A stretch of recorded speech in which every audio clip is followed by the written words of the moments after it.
तो अभी हम आपको एक चीज दिखाएंगे जो कि आप सब लोगों को पता भी है, बट ये बहुत ही सुंदर लकड़ी है।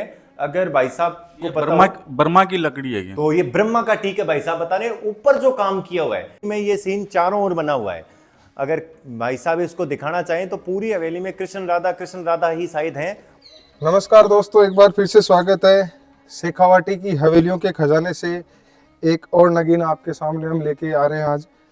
ये जो आपको मेरे पीछे हवेली दिख रही है, अभी हम हैं चूरू से 7 किलोमीटर दूर उत्तर दिशा की तरफ रतन नगर एक जगह है वहाँ पर। और वहाँ पर इस हवेली में गुलामी फिल्म की शूटिंग है जो मैं आपको आगे दिखाऊंगा स्क्रीनशॉट के साथ में। तो आप बने रहिए। और यहाँ के हमारे एक सब्सक्राइबर हैं सोनी जी, उन्होंने हमें रिक्वेस्ट की है और उन्होंने ये हवेली खुलवाई है। तो आप बने रहिए हमारे साथ और देखिए इस यात्रा को।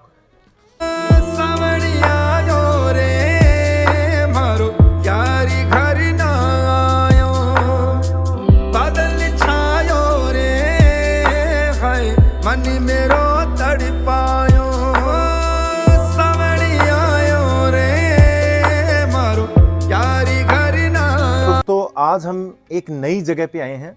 शायद मैं जहां भी गलत होऊंगा आप मेरे को कमेंट्स में बताइएगा। राजस्थान के अंदर शेखावाटी में पेरिस कहा जाने वाला रतन नगर गांव, जो कि शायद कानोडिया सेठों ने बसाया होगा।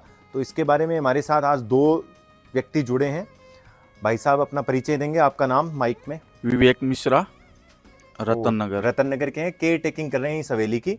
और भाई साहब है मैं विक्रम सोनी, रतन नगर से। और भाई साहब के बारे में मैं बता दूं, इन्होंने शेखावाटी भित्ति चित्रों पे पीएचडी कर रखी है और हमारा बहुत ही सौभाग्य है कि आज हमें इनके साथ मिलने का मौका मिला है। तो अब हम हैं ये चांद गोठिया, पूरा नाम चांद गोठिया, पूरा नाम बताएंगे? केसर देव जी चांद गोठिया जो अग्रवाल है। तो चांद गोठिया यहाँ पे रतन नगर में मुख्य सेठों में से रहे थे और ये चांद गोठिया की हवेली है। आज हम इसका अवलोकन करेंगे। रतन नगर गांव के बारे में मैंने बहुत पहले सुन रखा था बट एक्सेस हुआ नहीं। आज हमारी मुलाकात भाई साहब से बात हुई तो आज हम इस हवेली का अवलोकन करेंगे।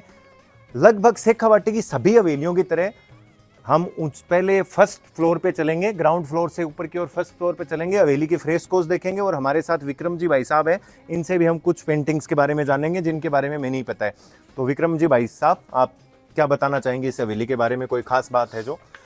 उससे पहले मैं बता दूं कि अभी तक रतन नगर और चूरू जिला है वो टूरिज्म से अछूता है। कारण है कि मोस्टली हवेलीज बंद मिलती है, जो कोई भी यहाँ पे आना चाहता है उसके लिए एक्सेस नहीं होते। लेकिन अब हमारा आगे का प्रयास ये है कि रतन नगर टूरिज्म को भी अच्छे से प्रमोट किया जाए, हवेलियां खुली मिले तो जो भी गेस्ट आना चाहे वो आए।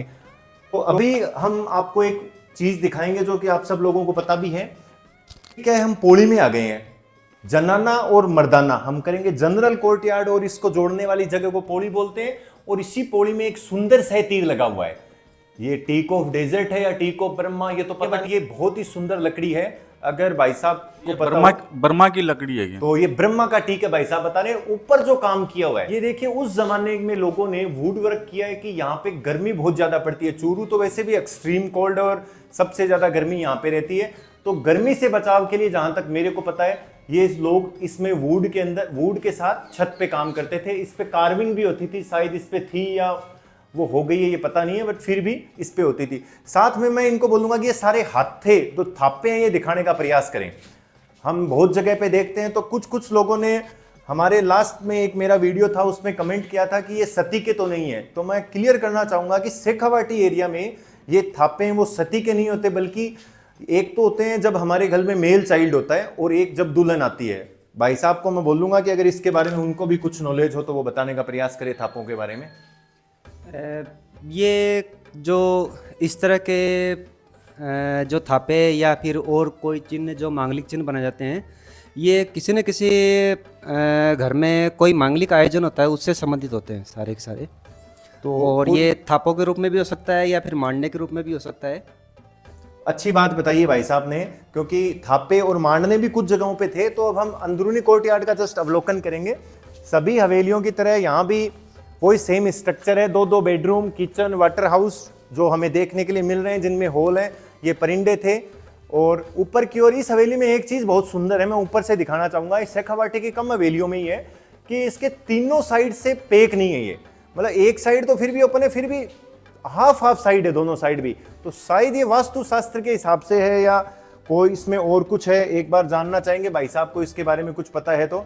ये हवेली जैसे 4 भाइयों की थी पहले, तो अभी क्या इसका निर्माण पहले पूरा नहीं हो सका, इसलिए ये पूरे ये डिजाइन भी बन गई एक तरीके से, और ये पूरा ऐसा का ऐसा सुंदर भी लगता है।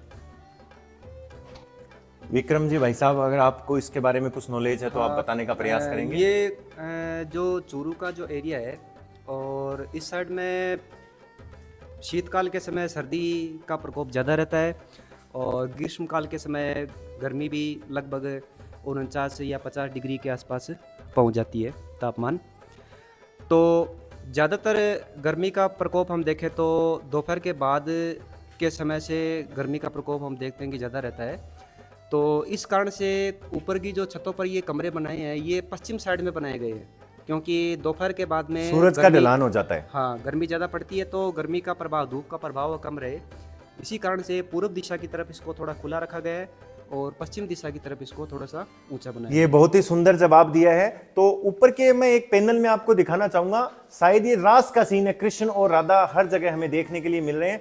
पूरी हवेली सीन चारों ओर बना हुआ है। अगर भाई साहब इसको दिखाना चाहें तो पूरी हवेली में कृष्ण राधा ही शायद हैं। और विक्रम जी इसके बारे में कुछ डिस्क्रिप्शन में बताना चाहें।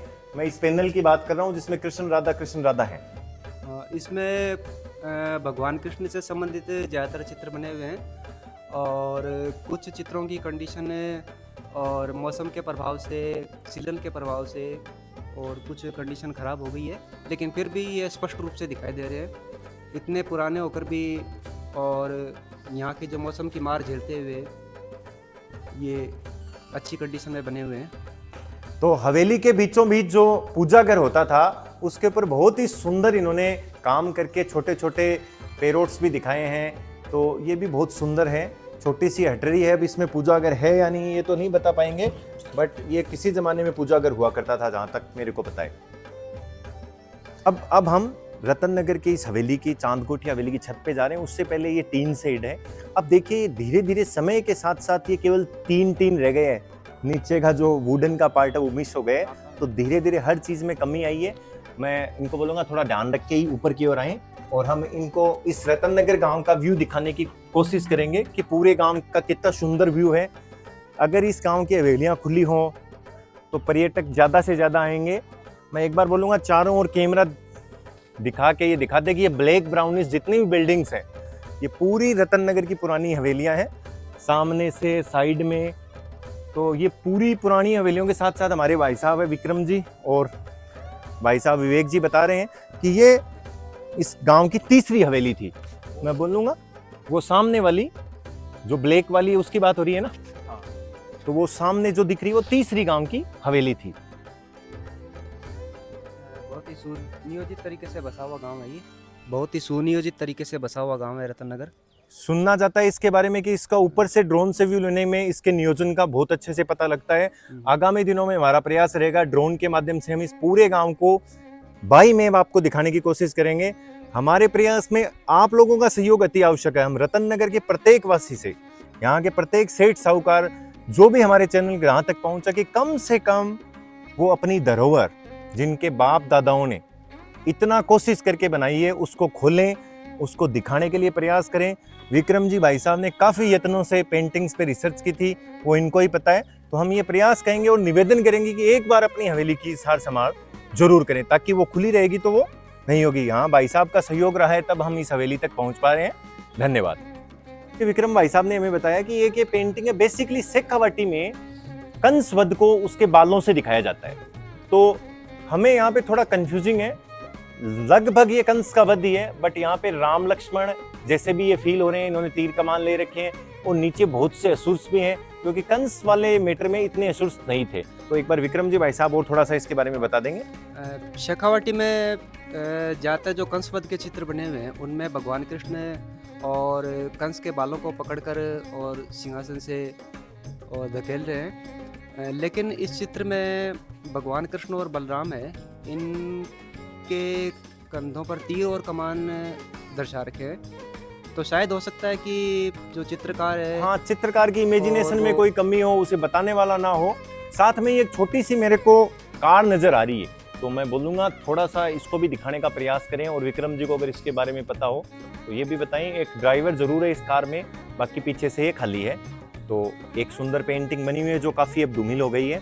अब हम इसी हवेली के साइड में गंगा सिंह जी का पोर्ट्रेट दिखाने की आपको कोशिश करेंगे। जिस तिबारी के बाहर खड़ा रख रहे हैं, ये तिबारी कोई ऐसी वैसी तिबारी नहीं है, ना ऐसा वैसा कोई कमरा है। किसी जमाने में शायद 50 साल पहले गुलामी फिल्म का एंड इसी तिबारी से हुआ था। भाई साहब आपको बताएंगे कि कौन सा सीन यहाँ पे एंड हुआ था।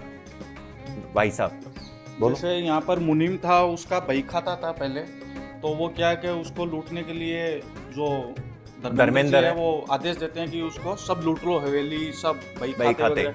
वो बही खाते इसी अलमीरा से निकाले जाते हैं, निकाल कर ये जैसे उसको मारते हैं, वो पकड़ता है उसको बही खाते को, मतलब पकड़ने के लिए सीन में वो चीज आपको कंपैरिजन करके दिखाएंगे। इसी अलमारी से वो बही खाते निकाल के जलाए कहाँ गए थे भाई साहब?